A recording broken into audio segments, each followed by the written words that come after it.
So now I test drove the car. Let's talk some numbers. Let me see what would the numbers look like on this car.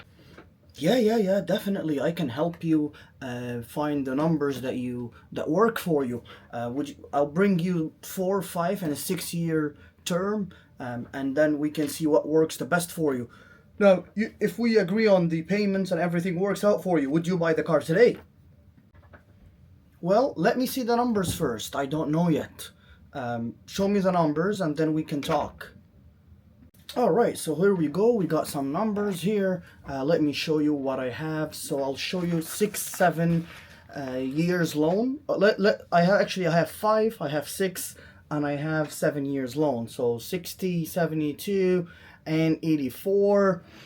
So you got, for the 65 years, you got $300. For the 72, you got $270, and for the 84, you got $235. Which of those payments works the best for you, John?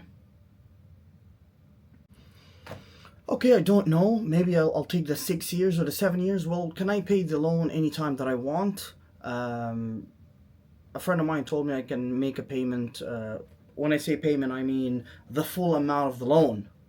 Can I pay it at any time? Is that possible? Yes, John, a lot of our clients will definitely make a lump sum payment on the loan anytime. A lot of my customers will take the 6 and the 7 years. So the longer you take it, the less the payment is going to be on a monthly basis. So I would definitely recommend you take the 7 years loan or the 6 years. Now, would you like the one with the rust protection or paint protection?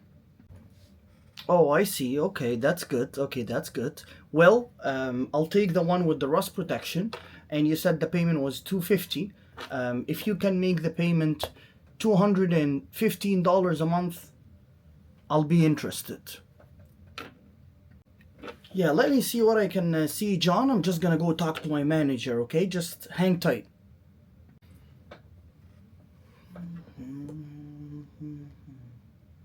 Why is this guy's taking too long? It's been like 5 minutes.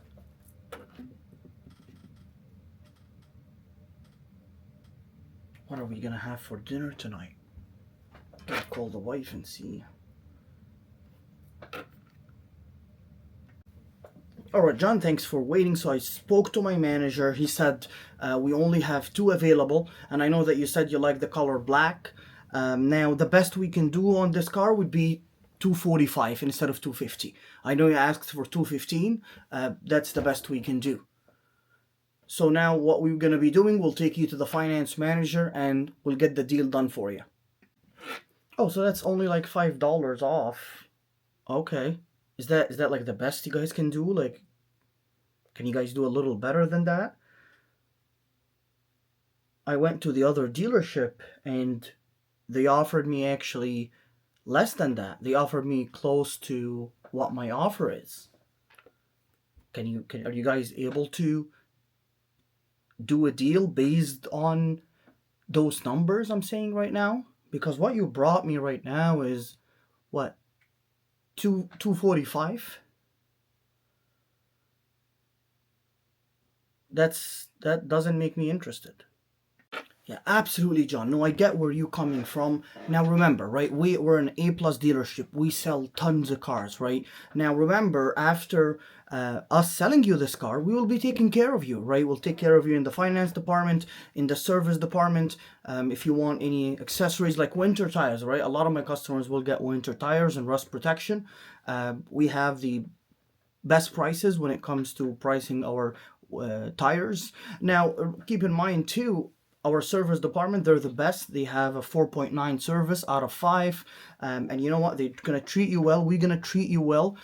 We will welcome you anytime. You'll be calling me or texting me after, purchasing that vehicle. If you have any issues, let me know. I'll be happy to help you. Now, yeah, that's the best we can do. But John, I know that, you told me that you're not going to be interested. So let me go and see what my manager can do, okay? Man, this has been taking so long. Oh my God.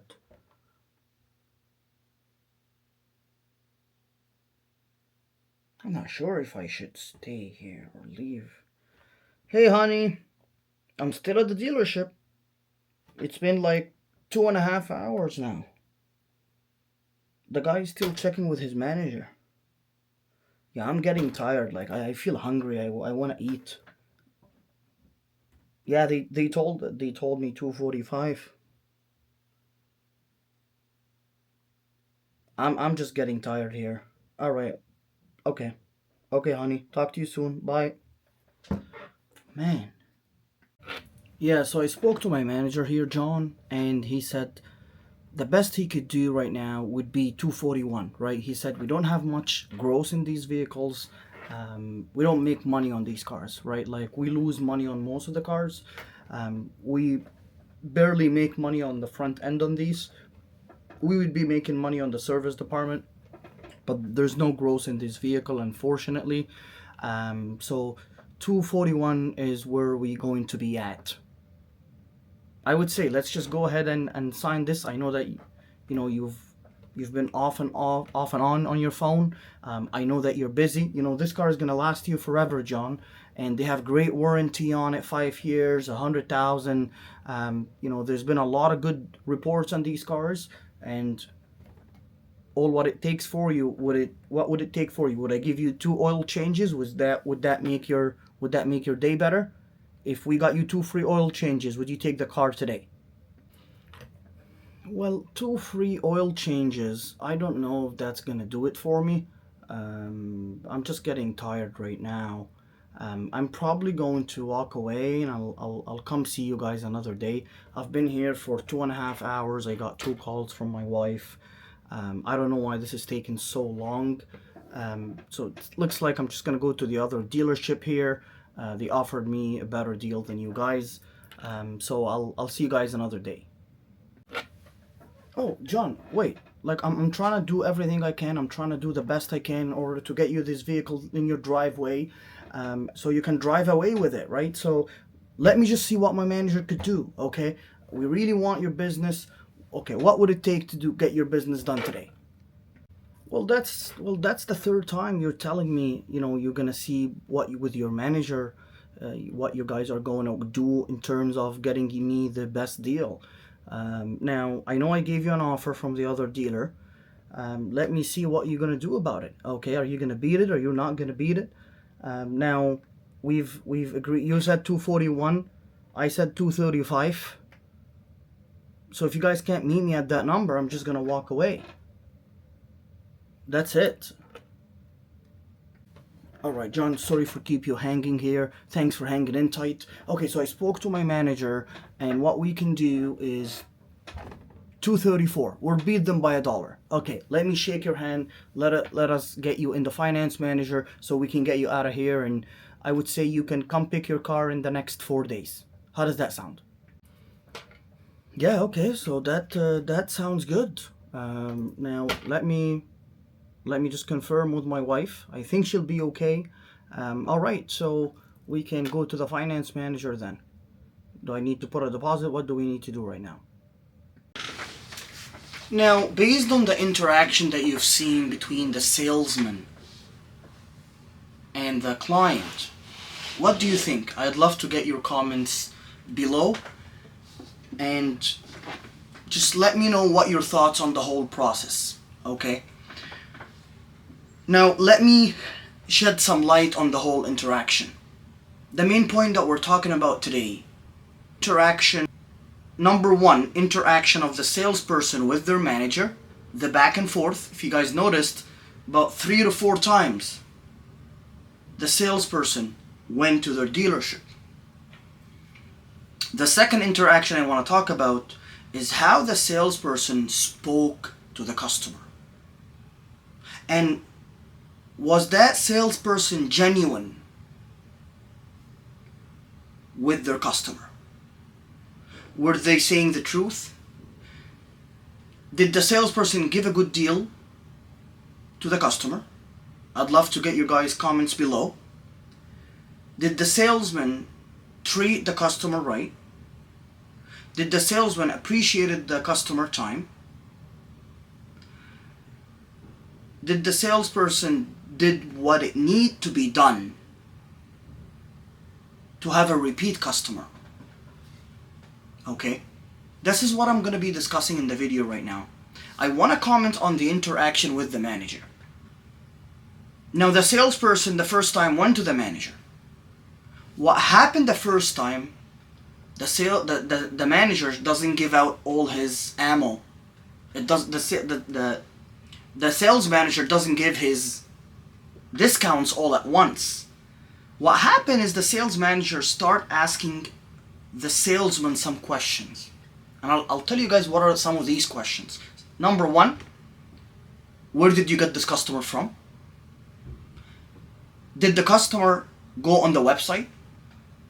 Did the customer talk about rates? Did the customer ask for the breakdown sheet? Is the customer buying any warranties or paint protection or rim or rust protection? Is the customer going to buy tires, accessories?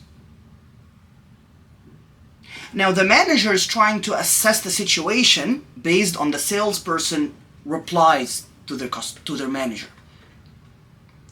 So the manager now, what they're going to do, they're like, okay, so your customer asked for $4 off from $245 to $241. That was the first interaction.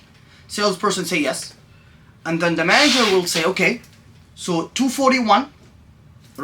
See what the manager will do. It's a psychological trick with the pen, with just a pen. They're going to write the 241. They're going to write 241. Okay. And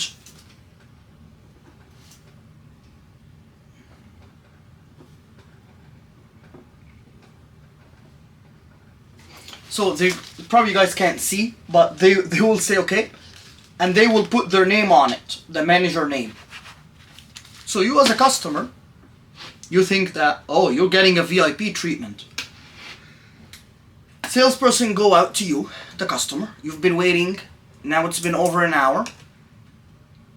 Maybe an hour and a half. And the game now started. The game just started. The salesperson go to you. They're, okay, Mr. Customer, John, we got to 41. When would you like to get the car? They're trying to close you, right? And you're countering their offer by saying that another dealership made an offer for you. So it's a smart move on the customer that they got an offer from a different dealership. That's a very good move. I would recommend everyone to do this move. Now, from this situation, our customer John did two things right, and the rest were absolutely wrong. What John did right, which was the customer, they counter-offered the first time. They showed that they're getting frustrated on waiting. And they said that they have a deal or an offer from another dealership. Those are the three things they did right, the customer. So let me take you back to the scenario. Come with me again to the scenario of the second time when the salesperson came out of the manager office. Now, the salesperson presented 241 with, best deal from manager. The manager put their name on it, whatever, right? It's all psychological tricks. Now, what happened is the salesperson was trying to do some tactics, right? Asking some questions, some closing questions, right? They still found that they cannot close the customer. And the customer threatened by walking away. That was a good thing that the customer did. Now then the salesperson went to the manager again and said, manager, he's not gonna buy it at 241. Now the manager starting to get a little bit agitated. The manager will be, okay, what can we close him at? Okay, is he gonna buy the rust protection and the winter tires, right? Now, the salesperson is gonna say, yeah, they didn't negotiate it or they didn't discuss it, so let's assume that they're gonna buy it. Another mistake the customer did, they didn't ask for the breakdown sheet. They didn't ask about the MSRP. They didn't ask how much the warranty cost, how much the paint protection cost, how much the rust protection cost. None of these questions were asked from the client John to their salesperson. Now the manager, what they're doing, look at this. The manager will say, okay, we're gonna give him the 234, so we're gonna beat the other dealership by $1. Now we don't know if John offer at the first dealership, was it a good offer or a bad offer? Because John seemed to be doing the mistake of not asking about the breakdown sheet to know exactly what item is John paying for. So we don't even know if John offer from the first dealership is a good offer or a bad offer. We don't know that. How can we know? By asking about the breakdown sheet. Now the manager said, okay, I'll do it at 231 with the winter tires, with the rust protection, since the customer agreed on it, because that was the offer from the customer. And what the manager is going to do, the manager is going to stamp it. Stamp the offer. Stamp the offer means, you know what? We're good. No more negotiation. So in this situation, the manager closed the deal. And the manager put this stamp as no more negotiation. The door is shut. Now the salesperson go back to the customer, John, and John is getting agitated. You guys saw that John called his wife. And you guys also noticed that John was getting tired, getting worn out, right? And John was getting hungry. These factors are working against John. And now the salesperson closed him at 231, and John said, okay, let's go to the finance office, let's get it done. Alright? So guys, this interaction I'd love to get your comment on below. Please comment. Tell me what should John have done, which is the client, John, in order to get the best deal. And remember, the salesperson also said we only have 2 of these cars. And we only have 1 in black. This is all psychological pressure. So guys, please comment below, what should have John asked? That's just a little interaction, more content to come. Have all a wonderful day. Sharif from the Drive Away. I try to educate you, spread awareness. I do audit deals. I do negotiate for customers. First 50 deals are absolutely no charge. The goal is to build a community that trust our work and trust our vision and wanting to make a difference in the car industry to get the best deal for you and for your family. Finding the car, the right car for you and your family. Getting the best deal, getting the best interest rate. I gave you guys an answer here. Interest rate, right? There was no discussion about interest rate. Guys, I can tell you more than 65% of customers, they forget about negotiating interest rate. Alright. Thank you so much, Sharif from Drive Away Negotiation Desk. Have a wonderful day.